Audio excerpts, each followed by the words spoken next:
My name is Sally, turning 30 this year. I work in a marketing company. My husband Keith is also my colleague. We got chose during the training program and got married 2 years ago. We like to do things at our own pace, so we respect each other's privacy and keep a good distance between us. We share the chores and finances completely. Keith has been living alone since he started working. I'm grateful that he can do more housework than I, who lived at home. There was nothing to complain about him, and we had a harmonious marriage. Except for one thing. Keith, Sally, welcome. Make yourself home.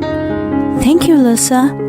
One weekend, we visited Keith's parents, who lived about 1 hour's drive. His mother, Lisa, always welcomed us cheerfully with a lot of home cooking. The menu that day, including shiitake mushrooms stuffed with meat, boiled king trumpet mushrooms with cheese, salted oyster mushrooms, and so on. Amazingly old mushrooms today. I got some delicious ones at the farmer's market, so I was excited. Lisa said happily to bewildered Keith, and I forced a smile. I had told her that I didn't like mushrooms. In other words, these dishes were her harassment toward me. It started on the first visit after our marriage. Lisa asked me over the phone if I had anything I couldn't or didn't like to eat. Without any doubt, I answered that I didn't like scallops. I had no idea that she, who never ceased to smile and seemed to be good-natured, was planning to bully me. But she surprised me with scallop gratin and salted scallops. She even prepared scallop pasta for lunch the next day. He knew I disliked it and mentioned it to her. Mom, Sally doesn't like scallops. Oh no, I'm sorry, I didn't know that. She played dumb.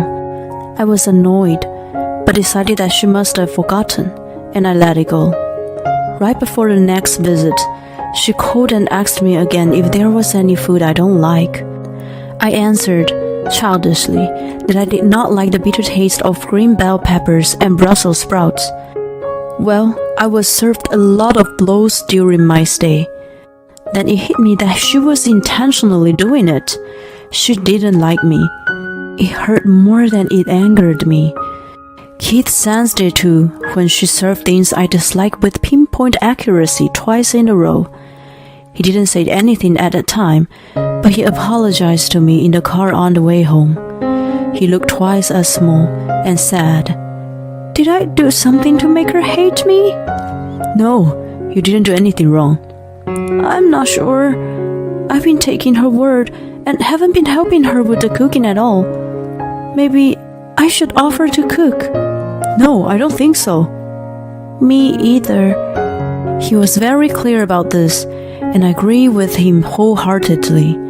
That was because I wasn't so good at cooking. Keith even declared that he was going to be in charge of it at home. There was another problem.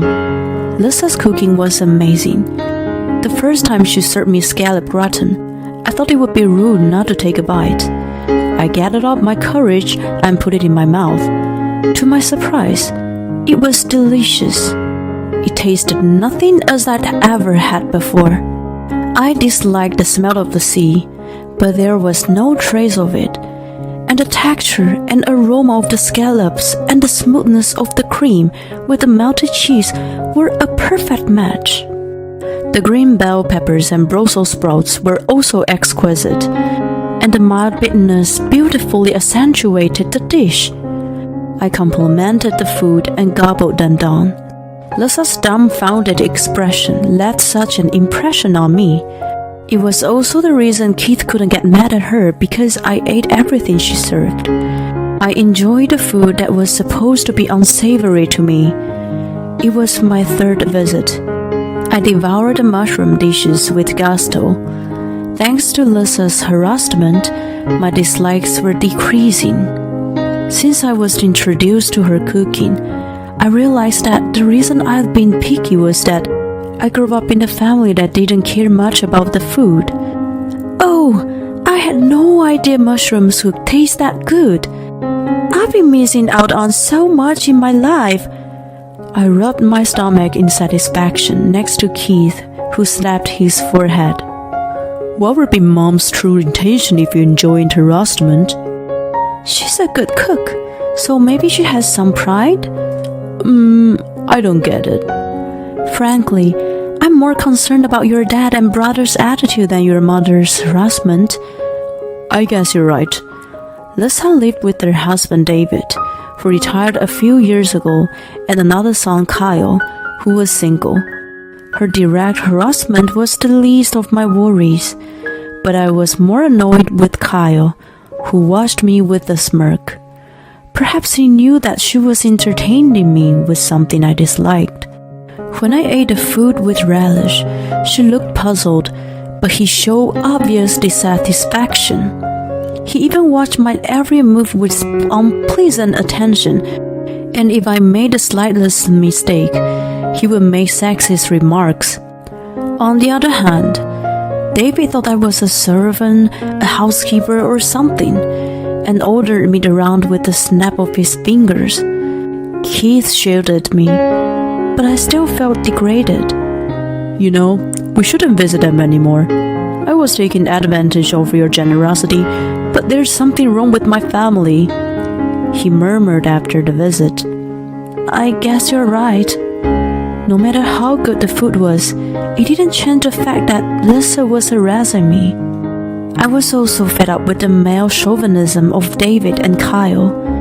However, if I just pretended that it had never happened, I would be left annoyed.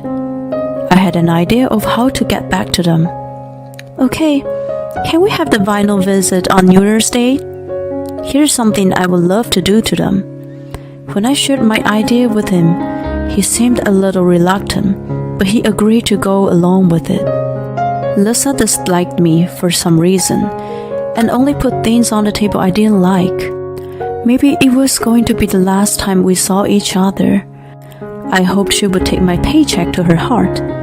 Then came the final visit, probably the last New Year's Day to be celebrated at my in-laws' house. On the dining table, there was a sumptuous dinner made by Lisa with a plate of A4 grade Wagyu steaks. It was a divine sight that I had never seen at my parents' house. Normally, I would be very excited, but Keith and I were anxious. I had told Lisa in advance that I wasn't a big fan of high-grade beef and preferred pork loin. She was soothing my reaction with a smile on her face, and Kyle was smirking as usual. David was indifferent and demanded wine from Lisa. These were the usual behaviors of in-laws. It was a very awkward scene. I ate the salad first quietly, then I started on the steak. Then carefully prepared ingredients and tender meat were just heavenly.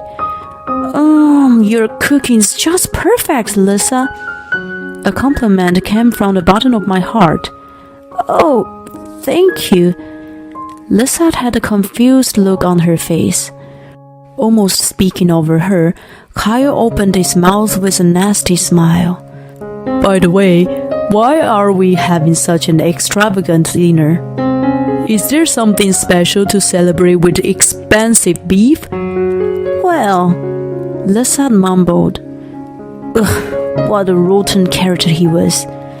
Today is a very special day, right, Lisa? Huh? I put a box I had secretly brought in front of her. I opened it and showed her what was inside. It was a whole cake. Keith and I put party poppers we had hidden. Happy birthday, Lisa! Oh my god! The dry sound of explosions was followed by confetti and gunpowder. Lisa's eyes were so big in confusion, and David and Kyle were stunned. With a big smile on my face, I explained to them. Your birthday is January 1st, isn't it? Keith told me. You like steak, but David and Kyle usually get the most and only give you leftovers. Well, she gave Keith and me a stunned look. He looked back at her and said, You always entertain us on New Year's Day, and we never celebrated your birthday since I was a child. You never said anything about it either. I had totally forgotten about your birthday for so long. I'm sorry. Being married to Sally has made me realize a lot of things. Keith! She seemed to be tearing up at his heartfelt apology. In the midst of all this, Kyle clicked his tongue in his annoyance. What's this? You're scoring points, aren't you? That's what I don't like women. You're all calculating. He shook his head in disgust, and I glared at him with all my might. I'm glad to be a calculating woman. I'm much better than a 34-year-old and a 65-year-old man who do nothing and pester all year round. What the? He was so stunned to be talked back to by me that he lost his words. His face was bright red with his mouth open. Even David, who was staring blankly at the whole cake, was furious at my rebellious attitude. Keith, shut your wife up. You haven't trained her well enough. She doesn't know her position in this house. Keith yelled back to him. You shut your mouth. You, who do you think you are? Ignoring her brow, I spoke to Lisa. How does it feel to be congratulated by someone you were harassing? Excuse me? Her face quickly turned pale. As if I were telling a child, I spoke to her softly and without hesitation. Did you enjoy doing it? Well, listen, are you happy taking care of a son who thinks that celebrating his mother's birthday is nothing more than scoring points? Are you willing to spend the rest of your life taking care of these men? Don't you envy that I'm loved and treated well by Keith? She was at a loss for words. I didn't know how she felt while harassing me. However, even if she didn't say it out loud, her kind nature was showing in her cooking. I would feel sorry if they tasted too bitter for her. Maybe she can eat a little of these mushrooms if they have the right texture. I'd feel bad if she couldn't eat anything. Let's prepare fried chicken too. I could sense her kindness in her food.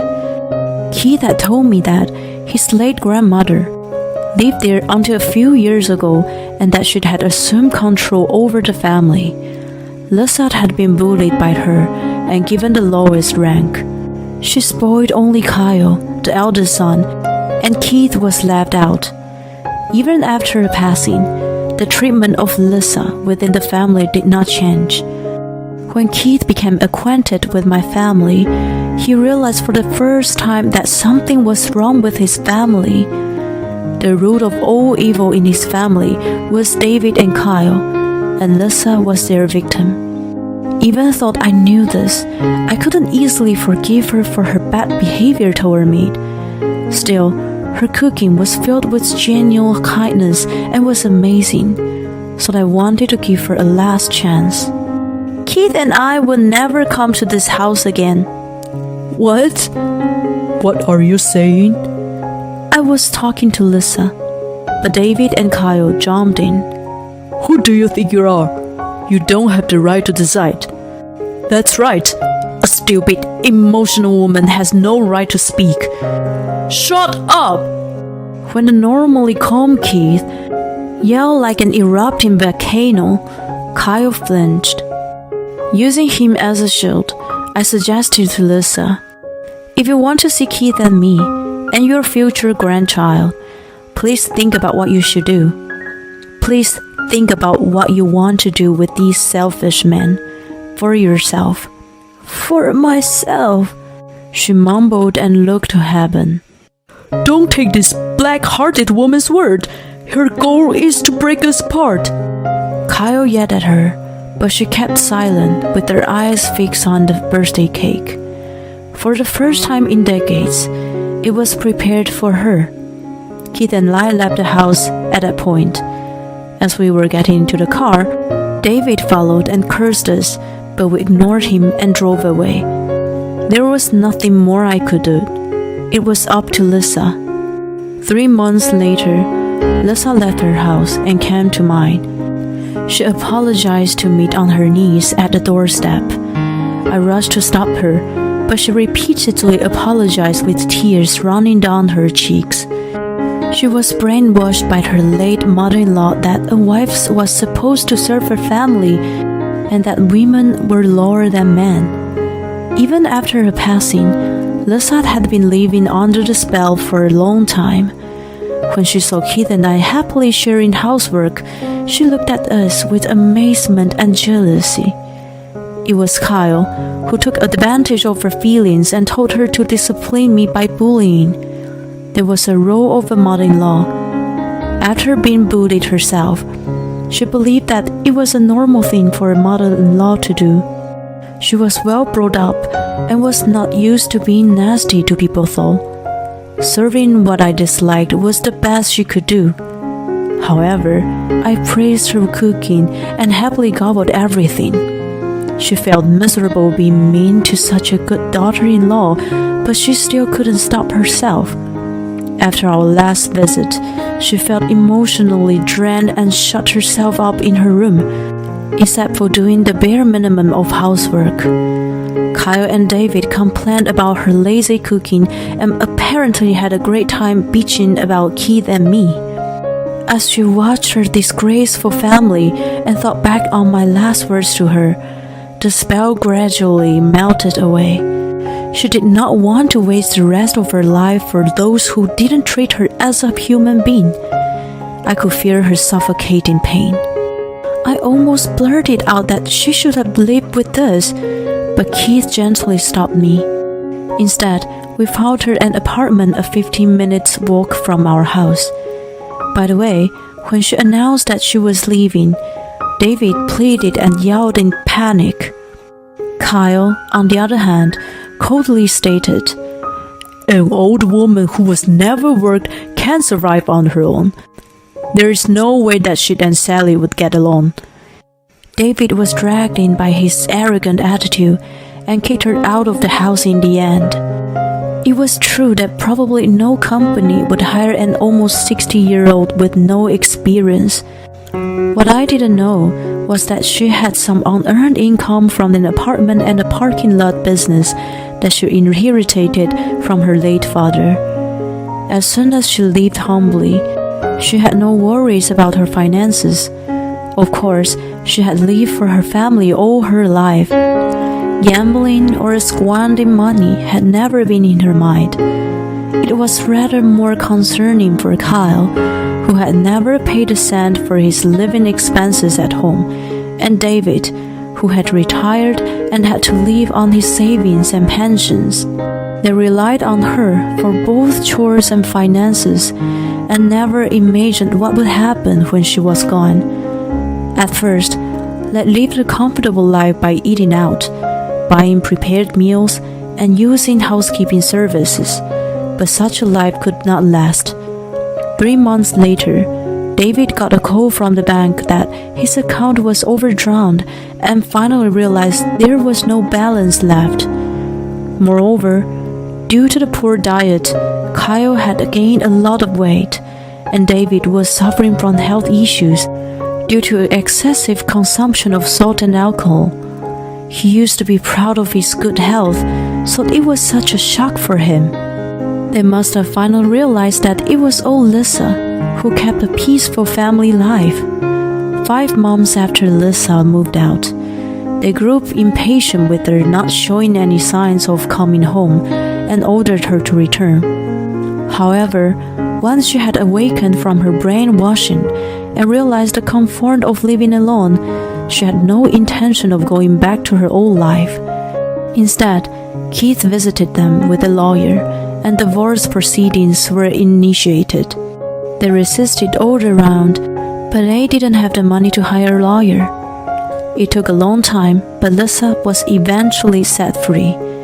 In need of a new housekeeper, Kyle desperately searched for a wife, but no right-minded woman would come near that filthy house.